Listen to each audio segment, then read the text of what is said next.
Bismillah ar-Rahman ar-Rahim. Assalamu alaikum wa rahmatullahi wa barakatuh. Respected brothers and sisters, it's the mercy of Allah subhanahu wa ta'ala that we will be entering into the last 10 days of the month of Ramadan tonight, inshaAllah. With the mercy of Allah subhanahu wa ta'ala, we have been working on the masjid for the past 5 years. In order to complete the construction of the masjid, we need $333,000. How are we going to raise this money? Only with the help of Allah subhanahu wa ta'ala and through your generous donations, inshaAllah tabaraka wa ta'ala. What we need at this moment, 555 individuals who can donate $600 each to complete the construction of the masjid, inshaAllah. What we need at this moment is to do the stucco of the masjid, alongside to install the elevator of the masjid, and finally the parking lot of the masjid. As you can see, it's 3.65 acres land and we have masjid on it, and what we need is to complete the parking lot.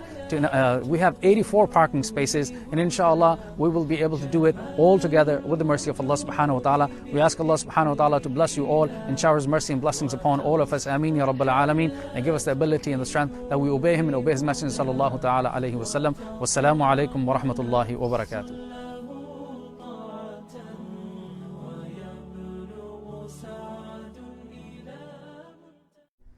Bismillah.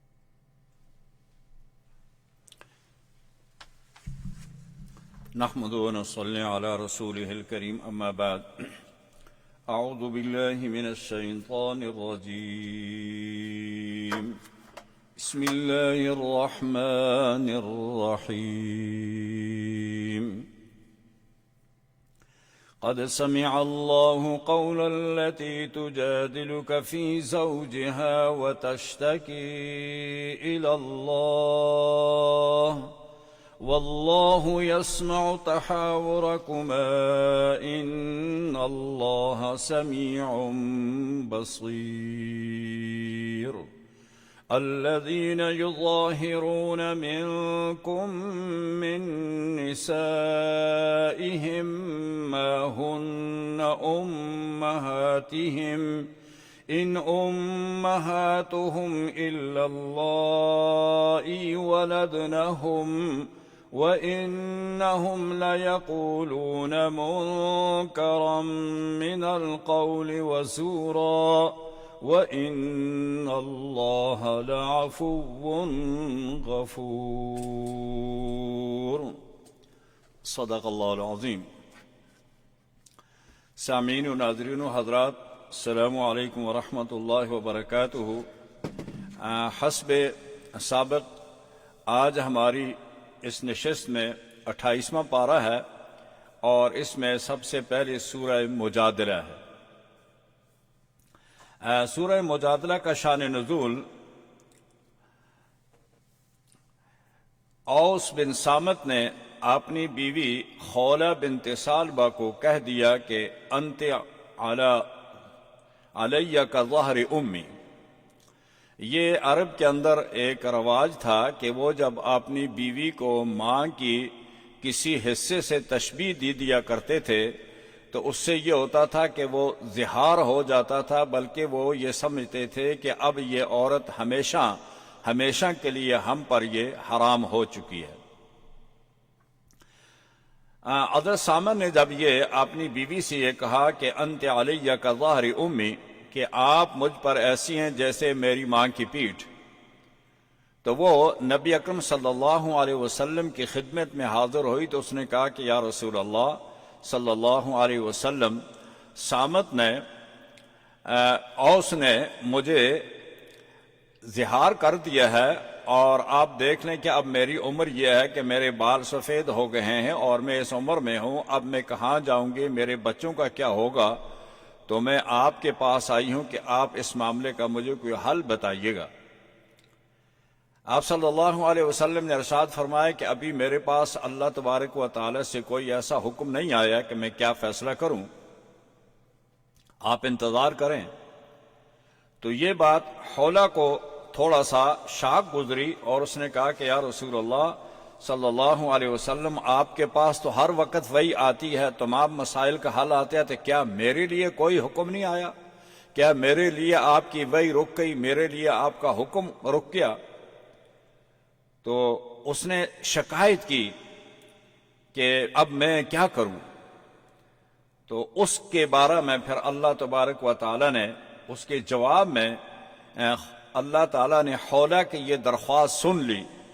جبکہ وہ رسول اللہ صلی اللہ علیہ وسلم کے ساتھ باتیں کر رہی تھی، تو اللہ تبارک و تعالیٰ نے انہی الفاظ میں فرمایا کہ قد سمع اللہ قول التی تجادلک فی زوجہا، اللہ تعالیٰ نے اس کی بات سن لی جو پیغمبر صلی اللہ علیہ وسلم سے جھگڑا کر رہی تھی اپنے خاوند کے بارے میں۔ تشتکی الی اللہ، وہ اللہ سے یہ شکوہ کر رہی تھی کہ اے اللہ، تمام معاملات میں آپ رسول اللہ صلی اللہ علیہ وسلم کو آگاہ فرما دیتے ہیں، اور میں ایسی ہوں کہ میرے معاملے میں کوئی حکم نازل نہیں ہوا اور اللہ کی وحی بھی رک گئی۔ تو اس پر اللہ تبارک و تعالیٰ نے ساتویں آسمان پر اس عورت کی اللہ تعالیٰ نے بات کو سن لیا، حولہ کی بات کو سن لیا، اور اللہ تعالیٰ نے یہ حکم نازل کیا کہ والذین یظاہرون من نسائہم ثم یعودون لما قالوا فتحریر رقبۃ من قبل ان یتماسا، کہ جو لوگ اپنی بیویوں سے زہار کر لیتے ہیں تو اللہ تعالیٰ نے اس جاہلانہ رسم کو توڑ کر ایک نیا شرعی حکم نازل کیا کہ آئندہ کے لیے کوئی بھی ایسا آدمی جو اپنی ماں کے متعلق، اپنی بیوی کے متعلق اس کو ماں کے کسی جسم کے کسی حصے سے اس کو تشبیہ دے دے تو اس پر اس کی عورت حرام ہو جاتی تھی بقول ان کے، لیکن اسلام نے کہا کہ نہیں، اگر کوئی آدمی ایسی حرکت کر دے یا ایسی بات کہہ دے تو اس کو چاہیے کہ وہ زہار کرے، یعنی اس کا کفارہ ادا کرے۔ اور اس کا کفارہ کیا ہے؟ یا تو وہ کسی غلام کو خرید کر آزاد کرے، یا وہ 60 مسکینوں کو 2 وقت کا کھانا کھلائے، یا وہ 2 ماہ کے لگاتار روزے رکھے، یہ اس کا کفارہ ہے، اور اس کی بیوی اس کے لیے حلال ہو جائے گی۔ یہ تھا اس آیت کا شان نزول، اور یہ سورت اس معاملے میں نازل ہوئی۔ اسلام نے اس رسم کو توڑ دیا اور اس کا یہ حکم نازل کر دیا کہ وہ اس پر یہ کفارہ ہے، اور کفارے کی یہ 3 شکلیں ہیں۔ ایک یہ ہے کہ یا تو وہ غلام کو آزاد کرے، یا وہ 2 مہینے مسلسل روزے رکھے، یا وہ 60 مسکینوں کو 2 وقت کا کھانا کھلائے۔ اگلی آیت میں اللہ تبارک و تعالی نے سرگوشی کرنے سے منع فرمایا۔ یہود ایسا کرتے تھے، جب وہ مسلمانوں کو دیکھتے تھے تو وہ آپس میں علیحدہ ہو کر سرگوشی شروع کر دیتے تھے، تاکہ اس سے مسلمان جو ہیں وہ پریشان ہوں کہ شاید ہمارے خلاف کوئی پلان بن رہا ہے، ہمارے خلاف شاید کوئی ایسی میٹنگ ہو رہی ہے جو ہمارے خلاف ہوگی، تو ان کو پریشان کرنے کے لیے یہ بات کرتے تھے۔ تو اللہ تعالیٰ نے اسے منع فرمایا کہ ایسے کام نہ کیا کرو۔ اگلی آیات میں اللہ تبارک و تعالی نے مجالس کے کچھ آدابوں کا ذکر کیا ہے کہ یا ایھا الذین آمنوا اذا قیل لکم تفسحوا فی المجالس فافسحوا یفسح اللہ لکم۔ مجالس کے ایک آداب تو یہ ہیں کہ اگر 2 آدمی بیٹھے ہوئے ہیں تو ان کے درمیان میں آ کر نہ گھسا جائے، اگر وہ کوئی بات کر رہے ہیں تو آپ علیحدہ سے رہیں یا ان سے اجازت مانگیں اگر وہاں بیٹھنے کی ضرورت ہے، اور پھر اگر وہ جگہ ہو تو وہ آ جائیں، اگر جگہ نہیں ہے تو ان کو آپ کو علیحدہ رکھنا چاہیے، اور اگر وہ آ جائیں تو پھر آپ کو چاہیے جو لوگ بیٹھے ہیں تو آپ نے تھوڑا سا اور پیچھے ہٹ جائیں، مجلس کو کشادہ کر لیں تاکہ دوسرے لوگوں کے بیٹھنے کی جگہ بھی بن جائے۔ اگلی آیات میں آخری رکوع میں اللہ تبارک و تعالی نے لا تجد قوما یؤمنون باللہ والیوم الآخر یوادون من حاد اللہ ورسولہ ولو كانوا آباءهم او ابناءهم، ایمان والے کسی کافر کے ساتھ دوستی نہیں کر سکتا، یعنی اگر ایمان والا جو ہے تو وہ کافر کے ساتھ آپ نے تجارت اور بزنس تو کر سکتا ہے لیکن اس کے ساتھ دوستی نہیں کر سکتا۔ سورہ نساء میں گزرا ہے، اللہ تبارک و تعالی نے وہاں حکم دیا تھا کہ یا ایھا الذین آمنوا لا تتخذوا بطانة من دونکم لا یألونکم خبالا، کہ آپ دلی دوست کسی دوسرے شخص کو نہ پکڑے، یعنی آپ دوسرے لوگوں سے، کفار سے، دشمنوں سے، منافقوں سے آپ دوستی نہ کریں۔ تجارت کی حد تک آپ معاملات ان کے ساتھ کر سکتے ہیں لیکن آپ ان کو دلی دوست نہیں بنا سکتے۔ اس کے متعلق فرمایا کہ کوئی بھی ایمان والا لا تجد قوما یؤمنون باللہ والیوم الآخر، آپ نہیں پائیں گے کسی ایمان والے کو جو اللہ اور اللہ کے رسول اور آخرت پر ایمان رکھتا ہے کہ وہ کسی کافر کو اپنا دوست بنائے۔ وَلَوْ كَانُوا آبَاءَهُمْ، اور یہاں یہ بات بھی ذکر کر دی کہ اگرچہ وہ کافر جو ہے وہ تمہارا باپ کیوں نہ ہو، تمہارا بیٹا کیوں نہ ہو، تمہارے رشتہ دار کیوں نہ ہو، وَلَوْ كَانُوا آبَاءَهُمْ أَوْ أَبْنَاءَهُمْ أَوْ إِخْوَانَهُمْ أَوْ عَشِيرَتَهُمْ، تمہارے بھائی ہوں، تمہارے رشتہ دار ہوں، تمہارا باپ ہو، تمہارا بیٹا ہو، لیکن وہ کافرت اس کے ساتھ دلی دوستی نہ کریں، اس کو اپنے دلی راز نہ دیں، اس کو اپنا رازدان، دلی رازدان اس کو مت بنائیے گا، ورنہ وہ تمہیں دھوکہ دیں گے۔ اور اس سلسلے میں بہت سارے ہمارے پاس مثالیں ہیں۔ حضرت ابو بکر صدیق رضی اللہ تعالی عنہ کے والد اس وقت اسلام انہوں نے قبول نہیں کیا تھا، تو انہوں نے رسول اللہ صلی اللہ علیہ وسلم کی شان میں کوئی گستاخانہ کلمہ کہا تو ابو بکر کو غصہ آیا اور انہوں نے اس کو ایک چانٹا رسید کر دیا، لیکن نبی کریم صلی اللہ علیہ وسلم کے سامنے جب ذکر کیا تو آپ نے کہا کہ نہیں، آپ کو باپ کا احترام کرنا چاہیے، آپ کو اتنا غصہ نہیں آنا چاہیے۔ اسی طرح عبداللہ بن ابی، یہ عبداللہ بن ابی کا لڑکا تھا، عبداللہ اس کا نام تھا، اس کا بھی نام عبداللہ تھا، اور اس نے نبی کریم صلی اللہ علیہ وسلم کی خدمت میں حاضر ہو کر کہا کہ یا رسول اللہ صلی اللہ علیہ وسلم، میرے باپ نے آپ کی شان میں کوئی گستاخانہ کلمات کہے ہیں، تو آپ اگر مجھے اجازت دیں تو میں اس باپ کا سر قلم کر دوں۔ آپ صلی اللہ علیہ وسلم نے منع فرمایا کہ نہیں، آپ والد کے ساتھ یہ سلوک نہ کریں۔ لیکن یہاں بھی یہی تھا کہ انہوں نے اپنے والدین کے ساتھ، بلکہ ان کے ساتھ دل میں ان کے ساتھ دشمنی تھی،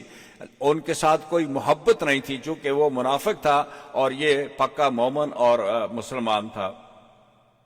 حضرت عبیدہ بن جراح رضی اللہ تعالیٰ عنہ کے متعلق بھی واقعہ لکھا گیا ہے کہ آپ باپ کو غزوہ احد میں انہوں نے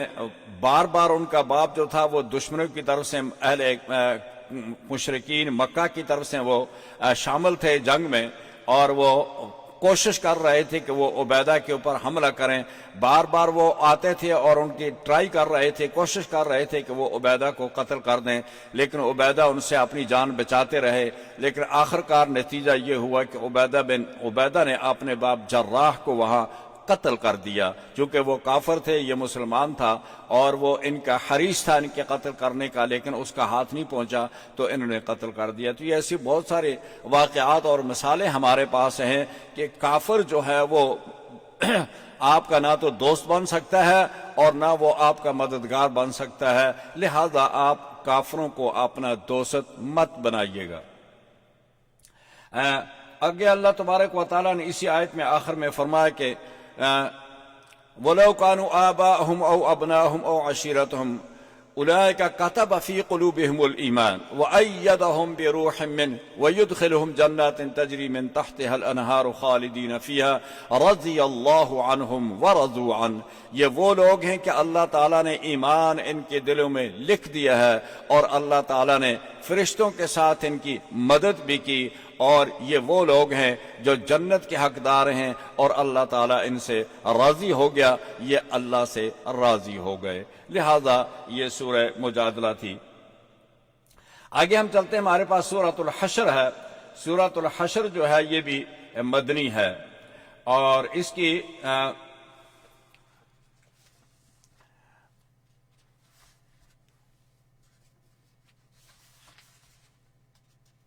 سورۃ الحشر کی 24 آیتیں ہیں اور اس کے 3 رکوع ہیں۔ سورۃ الحشر کی 24 آیتیں اور 3 رکوع ہیں۔ اس کا ایک نام حشر ہے اور اس کا دوسرا نام اس کو بنی نذیر بھی کہتے ہیں۔ سورۃ الحشر یہ بھی مدنی ہے، اور حشر اول اور حشر ثانی۔ اس کا واقعہ یہ ہوا کہ چونکہ بنی نذیر جو تھے یہ یہود کا ایک قبیلہ تھا، اور یہ نبی کریم صلی اللہ علیہ وسلم کے معاہد بھی تھے، اور یہ غزوہ احد تک یہ آپ کے ساتھ معاہد رہے، لیکن اس کے بعد انہوں نے کیا کیا کہ ان کا ایک سردار تھا، یہ لوگ جو تھے یہ حضرت ہارون علیہ السلام کی نسل سے تھے، اور یہ ملک شام میں رہائش پذیر تھے، لیکن جب انہوں نے تورات اور میں پڑھا کہ حضرت نبی کریم صلی اللہ علیہ وسلم آخر خاتم النبیین جو ہیں وہ مکہ سے ہجرت کر کے مدینہ ان کا دار الہجر ہوگا اور وہ وہاں قیام فرمائیں گے، تو ان لوگوں نے شام چھوڑ کر یہ مدینہ آ گئے کہ چونکہ نبی کریم صلی اللہ علیہ وسلم کی یہ قربت چاہتے تھے، اور ان کو یہ معلوم تھا کہ آخری نبی جو آئے گا وہ اس کا دار الہجرت جو ہوگا وہ مدینہ ہوگا، اور ان کا یہ خیال تھا کہ وہ بنی اسرائیل میں سے آئیں گے، یعنی ہارون کی اولاد میں سے آئیں گے۔ لیکن جب یہ مدینہ منورہ پہنچے تو اس وقت نبی کریم صلی اللہ علیہ وسلم کی بعثت ہوئی، تو ان کو یہ یقین ہو گیا کہ اب ہارون کی اولاد میں تو نبی نہیں آئے گا، بلکہ یہ بنی اسماعیل میں سے یہ نبی آئے ہیں۔ لیکن انہوں نے جتنی جو صفات تھی رسول اللہ صلی اللہ علیہ وسلم کی وہ تورات میں پڑھی ہوئی تھی، ان کو معلوم تھا کہ یہ صفات ہیں۔ جب انہوں نے رسول اللہ کو دیکھا تو انہوں نے کہا ہماری کتاب میں یہی صفات تھی اور یہی اللہ کا آخری رسول ہے۔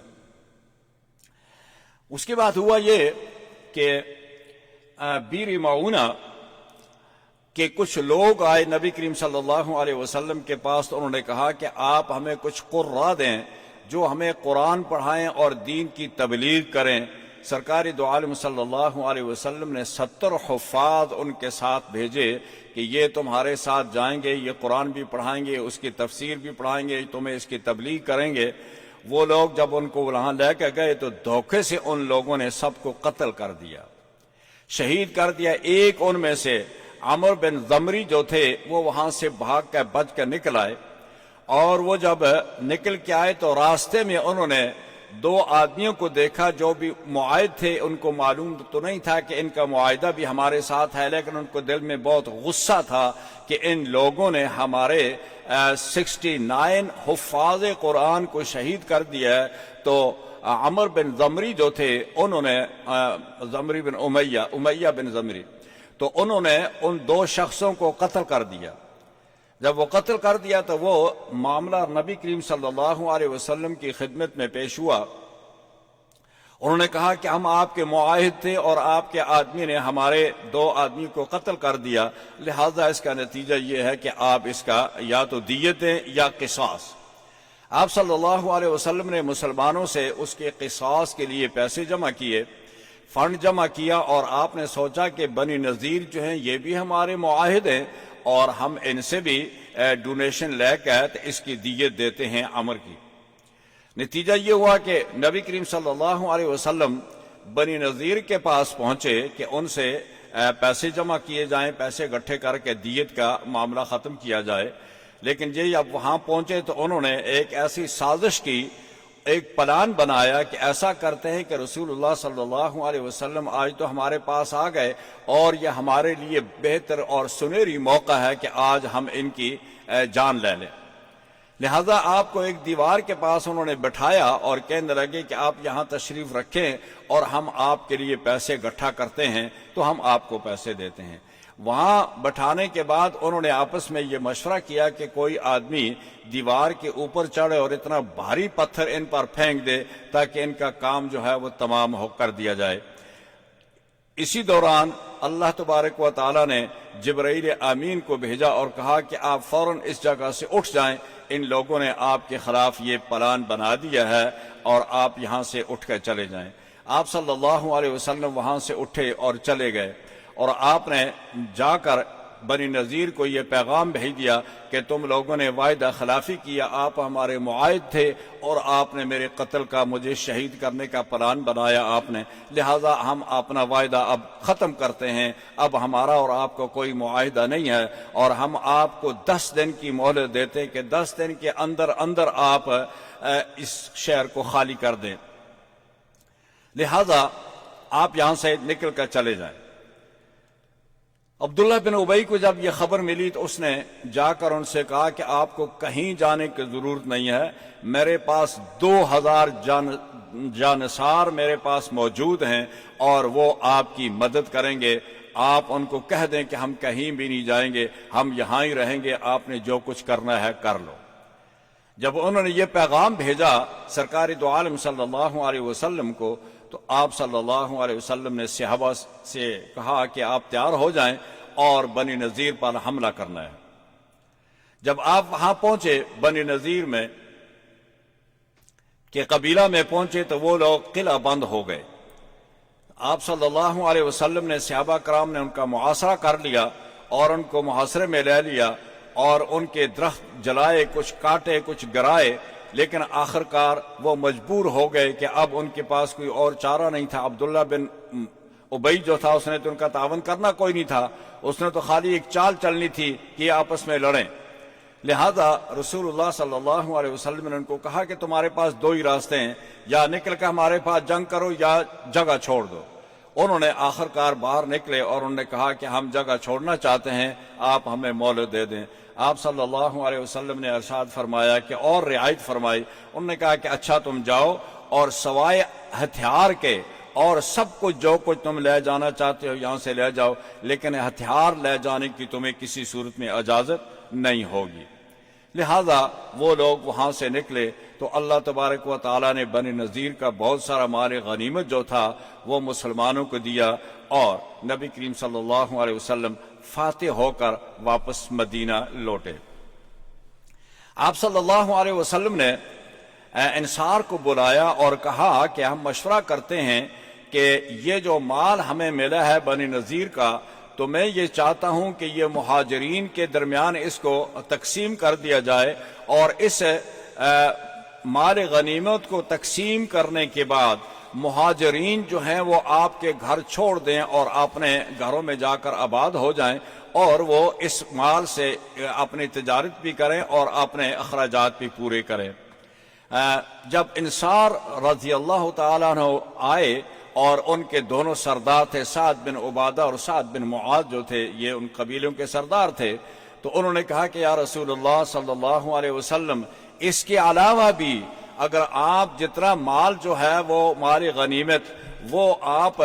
ان مہاجرین میں تقسیم کر دیں، اور پھر بھی اگر آپ یہ ہمارے گھروں میں رہنا چاہتے ہیں تو آپ ان کو رہنے کی اجازت ہے، جس طرح یہ پہلے رہتے تھے اسی طرح رہیں، اور مال غنیمت بھی آپ ان میں تقسیم کر دیں۔ تو آپ صلی اللہ علیہ وسلم نے انصار کے لیے دعا فرمائی کہ اللہ تعالیٰ تمہارے مال میں، تمہاری جانوں میں، تمہاری عمر میں برکت عطا فرمائے، اور ان میں سے صرف دو ایسے انصار تھے جو مالی لحاظ سے کمزور تھے اور وہ مال غنیمت ان کو دیا گیا، باقی تمام مال جو تھا وہ مہاجرین میں تقسیم کر دیا گیا۔ آگے اللہ تبارک و تعالیٰ نے مہاجرین اور انصار کی علیحدہ علیحدہ تعریف فرمائی۔ فرمایا وَلِلْمُهَاجِرِينَ وَالْأَنصَارِ الَّذِينَ اتَّبَعُوهُمْ بِإِحْسَانٍ رضی اللہ عنہم ورضوا عنہ۔ اللہ تبارک و تعالیٰ نے کہا کہ وہ لوگ جنہوں نے اللہ کے راستے میں ہجرت کی، ہاجروا وجاہدوا فی سبیل اللہ باموالہم وانفسہم، وہ لوگ جنہوں نے اللہ کے راستے میں ہجرت کی، انہوں نے مال چھوڑا، دولت چھوڑی، انہوں نے گھر بار چھوڑا، فیملیاں چھوڑی، سارا کچھ چھوڑا انہوں نے اللہ کے راستے میں، اور ان کو اللہ تبارک و تعالی اس کا بدلہ دیں گے۔ فرمایا للفقراء المہاجرین الذین اخرجوا من دیارہم واموالہم یبتغون فضلا من اللہ ورضوانا وینصرون اللہ ورسولہ اولئک هم الصادقون۔ اللہ تبارک و تعالیٰ نے یہاں مہاجرین کی 4 صفات بیان کی ہیں۔ فرمایا پہلی صفت مہاجرین کی یہ ہے کہ وہ انہوں نے گھر بار اخرجوا من دیارہم، کہ وہ اپنے گھروں سے نکالے گئے اور ان کے مال اور ان کے گھر ان سے دور ہو گئے، گھر بھی چھوڑے انہوں نے، مال بھی چھوڑا، فیملیاں بھی چھوڑی۔ اور دوسری صفت بتائی کہ یبتغون فضلا من اللہ، وہ اللہ تعالیٰ کا فضل تلاش کرتے ہیں، اللہ کی رضا تلاش کرتے ہیں، انہوں نے اللہ کی رضا کے لیے سب کچھ قربان کر دیا۔ اور تیسری فرمایا وینصرون اللہ ورسولہ، کہ وہ اللہ اور اللہ کے رسول کی مدد کے لیے نکلے ہیں اور اللہ تبارک و تعالیٰ کی دین کی نصرت کے لیے نکلے ہیں۔ اور چوتھی صفت بتائی، فرمایا کہ اولئک هم الصادقون، یہی سچے لوگ ہیں ایمان میں کہ جنہوں نے مال بھی چھوڑا، گھر بھی چھوڑا، اولاد بھی چھوڑی، فیملیاں بھی چھوڑی، اللہ کی رضا کے نکلیے اور اللہ کے رسول کی مدد کے لیے نکلے، یہی سچے لوگ ہیں۔ اور اگلی آیت میں اللہ تبارک و تعالی نے انصار کی صفات بیان کی، والذین تبوأوا الدار والایمان من قبلهم يحبون من هاجر الیہم ولا یجدون فی صدورهم حاجة مما اوتوا ویؤثرون علی انفسهم ولو كان بهم خصاصة ومن یوق شح نفسه فاولئک هم المفلحون۔ قرآن کریم نے انصار کی بھی 4 صفات بیان کی۔ امام مالک رحمہ اللہ فرماتے ہیں کہ دنیا کے اندر مکہ مکرمہ بھی اللہ تعالیٰ کا ایک بہت بابرکت گھر ہے، لیکن مکہ کو بھی فتح کیا گیا، مسلمانوں نے، رسول اللہ صلی اللہ علیہ وسلم نے اس پر بھی داخل ہوئے اور مکہ کو فتح کیا گیا، لیکن مدینہ کی ایک ایسی زمین ہے کہ جو بغیر فتح کے اللہ تعالیٰ نے مسلمانوں کو عطا فرمائی، اس لیے مدینہ کی شان ایک اپنی ہے۔ مدینہ کے بہت سارے فضائل ہیں، اس کے متعلق انشاءاللہ کسی دوسرے موقع پر ان کو بیان کریں گے، لیکن یہاں اللہ تعالیٰ نے انصار کی یہ تعریف کی، والذین تبوأوا الدار، وہ لوگ کہ جن کو ٹھکانہ ملا، تبوّا ٹھکانہ، انہوں نے گھر اپنا بنایا مدینہ میں، اور دوسری صفت فرمائی کہ اللہ تعالیٰ نے ان کو ایمان کی دولت سے مشرف کیا۔ تبوأوا الدار والایمان یحبون من ہاجر الیہم، تیسری صفت یہ بیان کی کہ وہ ان مہاجرین کو جو ہجرت کر کے مکہ سے ان کے پاس پہنچے، ان کے ساتھ وہ محبت بھی کرتے ہیں، دشمنی نہیں بلکہ محبت کرتے ہیں۔ انہوں نے ان کو گھر دیے، اور یہاں تک آفر کی، جس کے پاس 2 بیویاں تھیں اس نے کہا کہ اگر آپ چاہیں تو میں ایک بیوی کو طلاق دے کے آپ کے ساتھ نکاح کر سکتا ہوں، لیکن وہ بھی ایک اللہ کے غیور لوگ تھے، انہوں نے کہا کہ آپ نے جو ہمارے ساتھ تعاون کیا ہمارے لیے یہی کافی ہے کہ آپ نے ہمیں جگہ دی، ٹھکانہ دیا، گھروں میں اپنے بسایا، ہمارے ساتھ مالی معاونت کی، کھانے کھلائے، تو یہ تمہارا بہت احسان ہے ہم پر۔ فرمایا کہ ان کے یحبون من ہاجر الیہم ولا یجدون فی صدورہم حاجۃ مما اوتوا، اور وہ ان سے کسی طرح بھی کوئی ان سے وہ اس کا اجرت اور اس کا متبادل کوئی چیز بھی نہیں چاہتے ہیں۔ یہاں اس طرف اشارہ بھی کر دیا کہ مال غنیمت جو ملا تھا وہ تو سب میں برابر تقسیم ہونا تھا، لیکن وہ مال غنیمت سے بھی دستبردار ہو گئے انصاری۔ انہوں نے کہا کہ یہ مال غنیمت ہمارا حق بھی ہے، لیکن ہم یہ اپنے بھائی مہاجرین کو دیتے ہیں، اس لیے ہمیں اس کی بھی ضرورت نہیں ہے۔ وَلَا يَجِدُونَ فِي صُدُورِهِمْ حَاجَةً مِمَّا أُوتُوا وَيُؤْثِرُونَ عَلَىٰ أَنفُسِهِمْ وَلَوْ كَانَ بِهِمْ خَصَاصَةٌ، وہ خود تو بھوکے رہ سکتے تھے، پیاسے رہ سکتے تھے، ننگے رہ سکتے تھے، لیکن وہ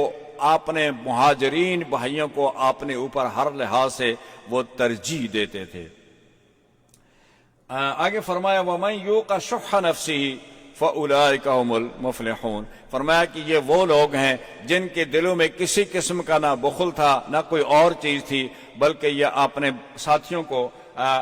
پریفر کرتے تھے اور اپنے اوپر ترجیح دیتے تھے، اور یہی وہ لوگ ہیں جو فلاح پانے والے ہیں، کامیابی پانے والے ہیں۔ والذین جاءوا من بعدهم يقولون ربنا اغفر لنا ولإخواننا الذين سبقونا بالإيمان ولا تجعل في قلوبنا غلا للذين آمنوا ربنا إنك رؤوف رحيم۔ یہ تھی وہ سورہ حشر کی آیات، اور جن میں اللہ تبارک و تعالی نے انصار اور مہاجرین کے اللہ نے یہاں تعریف فرمائی ہے۔ اس میں اور بھی بہت سارے واقعات ہیں۔ ایک وہ کعب بن اشرف کا واقعہ ہے کہ وہ مکہ مکرمہ میں جا کر اس نے قریش کے لوگوں سے کہا کہ آپ ہمارے ساتھ ملیں اور ہم مل کر جو ہے وہ رسول اللہ صلی اللہ علیہ وسلم کے خلاف لڑیں۔ تو جب نبی کریم صلی اللہ علیہ وسلم کو معلوم ہوا کہ کعب بن اشرف نے بدعہدی کی ہے اور وہ یہاں سے جا کر مکہ والوں سے یہ معاہدہ کر کے آیا ہے، تو آپ صلی اللہ علیہ وسلم نے محمد بن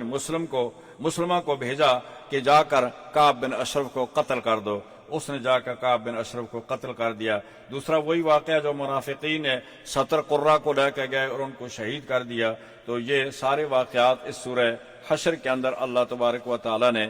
ذکر فرمائے ہیں۔ آگے چلتے ہیں، ہمارے پاس آخری رکوع میں اللہ تعالیٰ نے فرمایا کہ یا ایھا الذین آمنوا، اے ایمان والو، اتقوا اللہ ولتنظر نفس ما قدمت لغد، کہ اے ایمان والو اللہ سے ڈرو اور دیکھو نفس ما قدمت لغد کہ آپ نے کل کے لیے کیا بھیجنا، آپ نے آگے آخرت کے لیے کیا بھیجنا ہے. واتقوا اللہ ان اللہ خبیر بما تعملون ولا تکونوا کالذین نسوا اللہ فانساہم انفسہم اولئک هم الفاسقون. ان فاسقوں کی طرح نہ ہو. پھر آگے اللہ تبارک و تعالیٰ نے جنت والے اور جہنم والوں کا ذکر کیا کہ یہ دونوں برابر نہیں ہے، جنت والے ہی کامیاب ہوں گے اور جہنم والے ناکام ہو گئے. آگے قرآن کریم کی متعلق ارشاد فرمایا اور آخری آیت میں اللہ تبارک و تعالیٰ نے توحید اور اپنی وحدانیت الوہیت کے اور اللہ تعالیٰ نے اپنے صفاتی نام کا ذکر فرمایا. آگے چلتے ہیں. ہمارے پاس اس کے بعد ہے سورہ ممتحنہ. سورہ ممتحنہ یہ بھی مدنی ہے اور اس کا شان نزول بھی ایک خاص واقعہ ہے.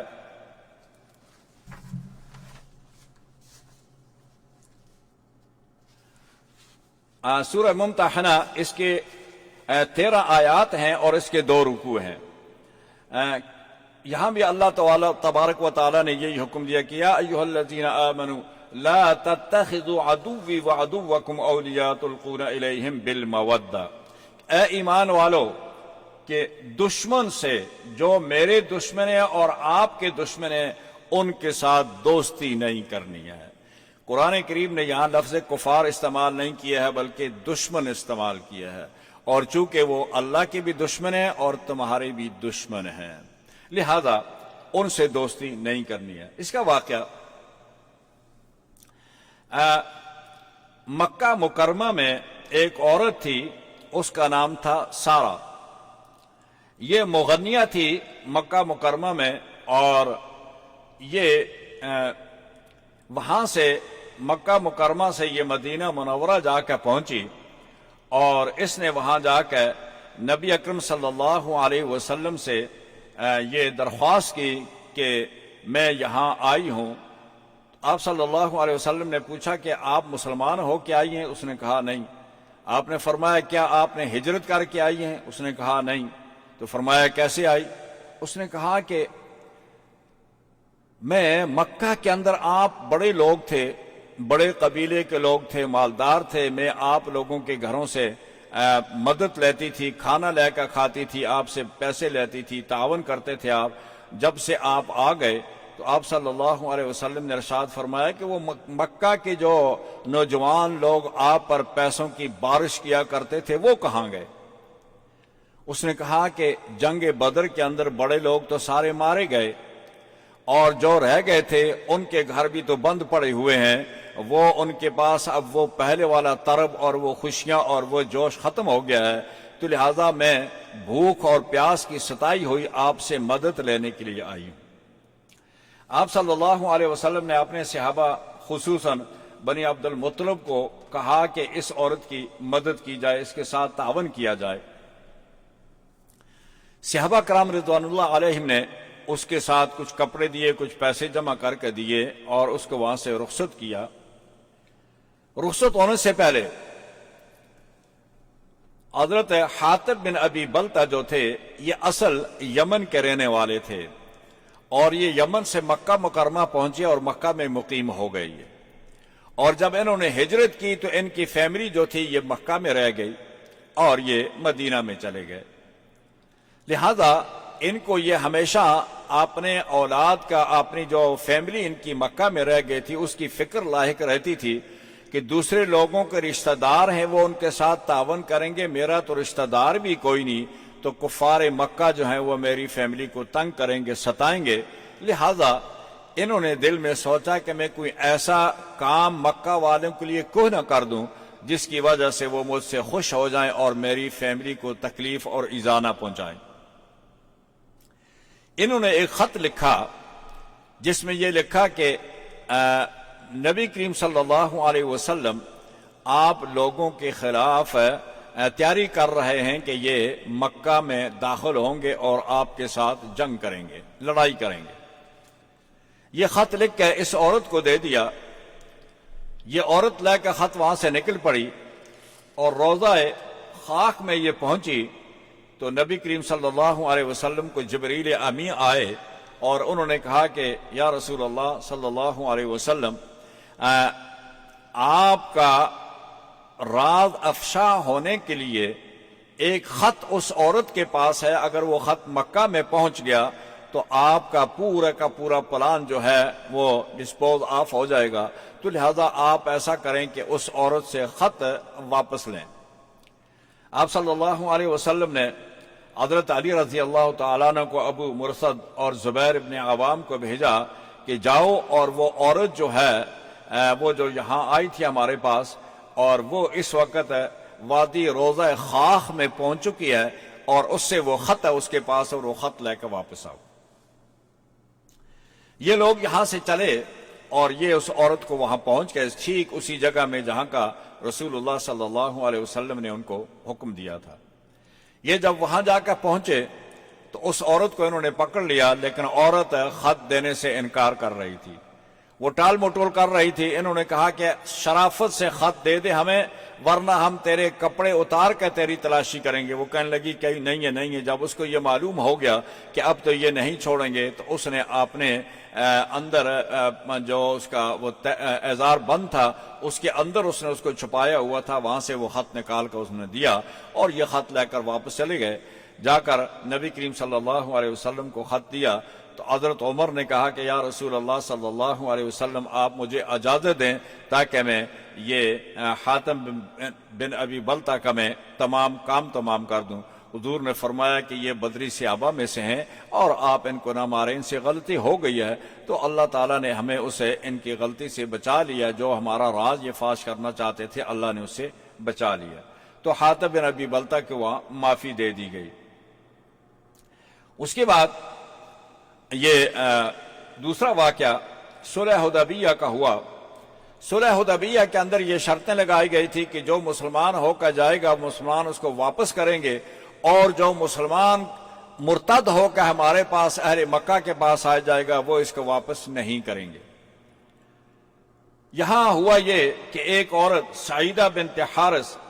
اور کچھ دوسری عورتوں کا بھی نام آیا ہے، خواہ بہت ساری عورتوں کے نام آئے ہیں، لیکن جو بھی نام ہو جو بھی عورت ہو قانون ایک ہی تھا کہ وہ وہاں سے ہجرت کر کے مدینہ منورہ پہنچ گئی اور اس کا خاوند پیچھے جا کر پہنچا تو اس نے کہا کہ میری بیوی کو واپس کیا جائے۔ نبی کریم صلی اللہ علیہ وسلم نے ارشاد فرمایا کہ نہیں۔ انہوں نے کہا کہ نہیں، صلح حدیبیہ کے معاہدے میں یہ درج تھا کہ جو مسلمان ہو کر جائے گا مسلمان اس کو واپس کریں گے، اور جو مسلمانوں کا مرتد ہو کے آئے گا ہم اس کو واپس نہیں کریں گے۔ آپ اس معاہدے کی روشنی میں میری بیوی کو میرے ساتھ واپس بھیجیں۔ آپ صلی اللہ علیہ وسلم نے ارشاد فرمایا کہ اس سے عورتیں مستثنا ہیں، اور اللہ نے قانون بنا کے بھیجا کہ یا ایھا الذین آمنوا اذا جاءکم المؤمنات مہاجرات فامتحنوہن اللہ اعلم بایمانہن فإن علمتموہن مؤمنات فلا ترجعوہن الی الکفار، کہ جب کوئی عورت مسلمان ہو کر ہجرت کر کے مدینہ منورہ دار ہجرت میں پہنچ جائے تو آپ اس کو واپس نہیں کریں گے۔ آپ صلی اللہ علیہ وسلم نے کہا کہ اسے عورتیں مستثنا ہیں اور عورتیں واپس نہیں جائیں گے۔ اس کے لیے پھر فقہا نے ایک قانون بھی بعد میں مرتب کیا، اور قانون یہ تھا کہ اگر کوئی عورت دار الحرب سے بھاگ کر ہجرت کر کے دار السلام میں آ جائے، اسلامی ملک میں آ جائے، اسلامی کنٹری میں داخل ہو جائے اور وہ اسلام کا اعلان کر دے تو فرمایا کہ اس کو خوب اچھی طرح چھان بین کر لو، اگر وہ واقعی مسلمان ہو چکی ہے تو اس کو کفار کی طرف نہیں لٹایا جائے گا۔ البتہ کفار کو، اس کے خاوند کافر کو دعوت دی جائے گی کہ اگر وہ اسلام قبول کر لے تو یہ اس کی بیوی رہے گی اور اس کو امن اور امان ہوگا اور وہ یہاں رہ سکتا ہے۔ اگر وہ اسلام قبول نہ کرے اور وہ مہر کا مطالبہ کرے تو جو اس نے مہر اپنی بیوی کو دیا تھا وہ مہر جو ہے اس کو بیت المال سے یا مسلمانوں سے پیسے جمع کر کے اس کو واپس دے دیا جائے اور اس سے بیوی فارغ ہو جائے گی۔ اب جو شخص بھی دوبارہ اس عورت سے نکاح کرے گا وہ اس نکاح کے بدلے اسے مہر عطا کرے گا۔ یہ آیت آئی اور اس کے بعد اللہ تبارک و تعالی نے یہ قانون بنا دیا کہ اب کوئی عورت بھی جو مسلمان ہو جائے گی تو مسلمان اور کافر کا نکاح آپس میں باقی نہیں رہتا، وہ ایٹومیٹکلی ختم ہو جاتا ہے۔ اگلی آیت میں اللہ تبارک و تعالیٰ نے ایک دوسرا قانون بتایا کہ یا ایھا النبی اذا جاءکم المؤمنات مہاجرات یباینک علی اللہ یشرکن باللہ شیئا ولا یسرقن ولا یزنین ولا یقتلن اولادہن ولا یأتین ببہتان یفترینہ بین ایدیہن وارجلہن ولا یعصینک فی معروف فبایہن اللہ، کہ جو عورتیں آپ کے پاس آ جائیں اور وہ یہ آپ سے معاہدہ کر لیں کہ ہم شرک نہیں کریں گی، ہم بدکاری نہیں کریں گی، ہم زنا نہیں کریں گی اور ہم خیانت نہیں کریں گی، اور یہ ساری چیزیں کرنے کے بعد اگر وہ آپ کے ہاتھ پر اس پرامز پر ان واعدوں پر قائم ہوتے ہوئے بیعت کریں تو آپ ان کی بیعت کر لیں۔ فبایہن واستغفر لہن اللہ، آپ ان کی بیعت بھی کر لیں اور آپ اللہ تبارک و تعالی سے ان کی بخشش کے لیے، ان کی مغفرت کے لیے دعا بھی مانگے۔ فبایہن واستغفر لہن اللہ ان اللہ غفور الرحیم، اللہ تعالیٰ سے ان کی بخشت کے لیے دعا بھی مانگے تو اللہ تعالیٰ بخشنے والے مہربان ہے۔ یہ تھی وہ صورت ہے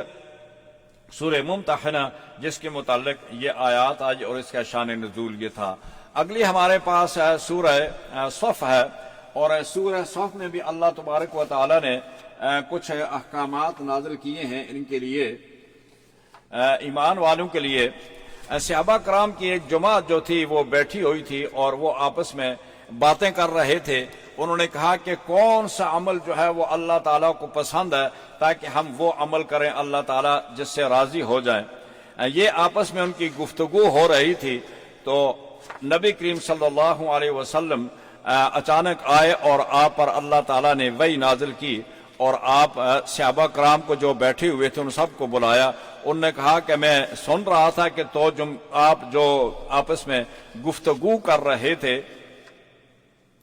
اللہ تبارک و تعالیٰ نے یہ صورت نازل کی رسول اللہ صلی اللہ علیہ وسلم نے پر، تو آپ نے ان صحابہ کو نام بنام بلا کر آپ نے پاس بلایا، اور بلانے کے بعد آپ صلی اللہ علیہ وسلم نے فرمایا کہ احب الاعمال، کہ وہ اعمال جو اللہ کے ہاں زیادہ محبوب اور جس کی تلاش میں تم وہ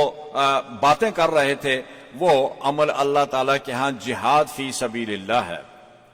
اور جہاد فی سبیل اللہ سب سے زیادہ محبوب ترین عمل ہے اللہ تبارک و تعالیٰ کے ہاں۔ لیکن یہاں یہ بات بھی بتا دی گئی کہ کئی مومن کہ کسی مومن کے لیے ایسا دعویٰ کرنا درست نہیں ہے، اس سے کیا معلوم کہ وقت وہ ایسا وقت آئے کہ وہ اپنے وعدے کو پورا کر سکے یا نہ کر سکے۔ یعنی کہتے تو ہو تم، لیکن ہو سکتا ہے اگر جب جہاد کا موقع آئے تو تم اس وقت جہاد پر لبیک نہ کہہ سکو یا اس میں شامل نہ ہو سکو، تو لہٰذا ایسی باتیں کرنے کا کوئی فائدہ نہیں ہے۔ لیکن آگے آیت میں فرمایا کہ یا ایھا الذین آمنوا لم تقولون ما لا تفعلون کبر مقتا عند اللہ ان تقولوا ما لا تفعلون۔ یہ بات اللہ تعالیٰ کو کسی طرح بھی پسند نہیں ہے کہ آپ وہ بات کریں جو کر نہیں سکتے، لہذا دعوے نہ کیا کرو جھوٹے کہ ہم یہ کر دیں گے، ہم وہ کر دیں گے۔ جیسے آج کل ہمارے ہاں پاکستان میں ہمارے حکمران جو ہیں نئے آتے ہیں لوگوں کو چکمے دے کر کہ ہم آئیں گے شہد کی نہر بہا دیں گے، دودھ کی نہریں بہا دیں گے، اور تمہیں یہ کر دیں گے، تمہیں وہ کر دیں گے۔ اور جب آتے ہیں تو وہ پہلے سے بھی، کوئی آدمی بھی ہمیشہ یاد رکھیے گا، پہلے سے بہتر آدمی بہت کم آئے گا۔ اس لیے کہ نبی کریم صلی اللہ علیہ وسلم نے ارشاد فرمایا کہ خیر القرون قرنی ثم الذین یلونہم ثم الذین یلونہم ثم الذین یلونہم، سب سے بہتر زمانہ میرا ہے، سب سے بہتر لوگ میرے زمانے میں ہیں، میرے بعد میرے صحابہ کا زمانہ ہے، میرے صحابہ کے بعد تابعین کا زمانہ بہتر ہے، اس کے بعد تبع تابعین کا بہتر ہوگا۔ جو جو زمانہ دور چلتا جائے گا، لوگ آنے والے بعد میں آنے والے ہوں گے، وہ پہلے لوگوں سے کمزور ہوں گے، ان سے طاقتور نہیں ہوں گے، عمل میں بھی معاملات میں بھی وہ پہلے لوگوں کو نہیں پہنچ سکے۔ اسی لیے قرآن کریم نے وہاں بنی اسرائیل کے لیے کہا ہے فَخَلَفَ مِن بَعْدِهِمْ خَلْفٌ أَضَاعُوا الصَّلَاةَ وَاتَّبَعُوا الشَّهَوَاتِ فَسَوْفَ يَلْقَوْنَ غَيًّا، بنی اسرائیل کے اور اسماعیل کے اور ادریس کے جو جانشین آئے تھے وہ سارے کے سارے اتنے ضعیف اور کمزور لوگ آئے تھے کہ انہوں نے اپنے وعدے کی بھی خلاف ورزی کی، نمازوں کو بھی ضائع کیا، پیغمبر کے جانشین ہونے کا دعویٰ کرتے تھے اس کو بھی انہوں نے ٹھیس پہنچائی۔ فَسَوْفَ يَلْقَوْنَ غَيًّا، ایسے کمزور اور ضعیف لوگوں کو جو اللہ اور اللہ کے رسول سے روگردانی کرتے ہیں اور ان کو ضعیف اور کمزور کر دیا اللہ کے دین کو، ان کو ہم غیہ میں پھینچیں گے۔ غیہ وہ جہنم کا آخری گڑھا ہوگا جہاں ان کو نیچے پھینکا جائے گا۔ اس لیے آج بھی ہمارے بھی ہاں یہی ہے کہ جو لوگ بھی آئے گے آئندہ آنے والا پہلے سے بہتر نہیں ہوگا بلکہ وہ اس سے بھی کمزور ہوگا، اس سے بعد والا اس سے کمزور ہوگا۔ تو لہذا یہ وقت کی اور لوگوں کے ان کے ڈیپینڈ کرتا ہے کہ وہ کتنے کمزور اور ضعیف لوگ ہیں۔ تو اس آیت میں اللہ تبارک و تعالیٰ نے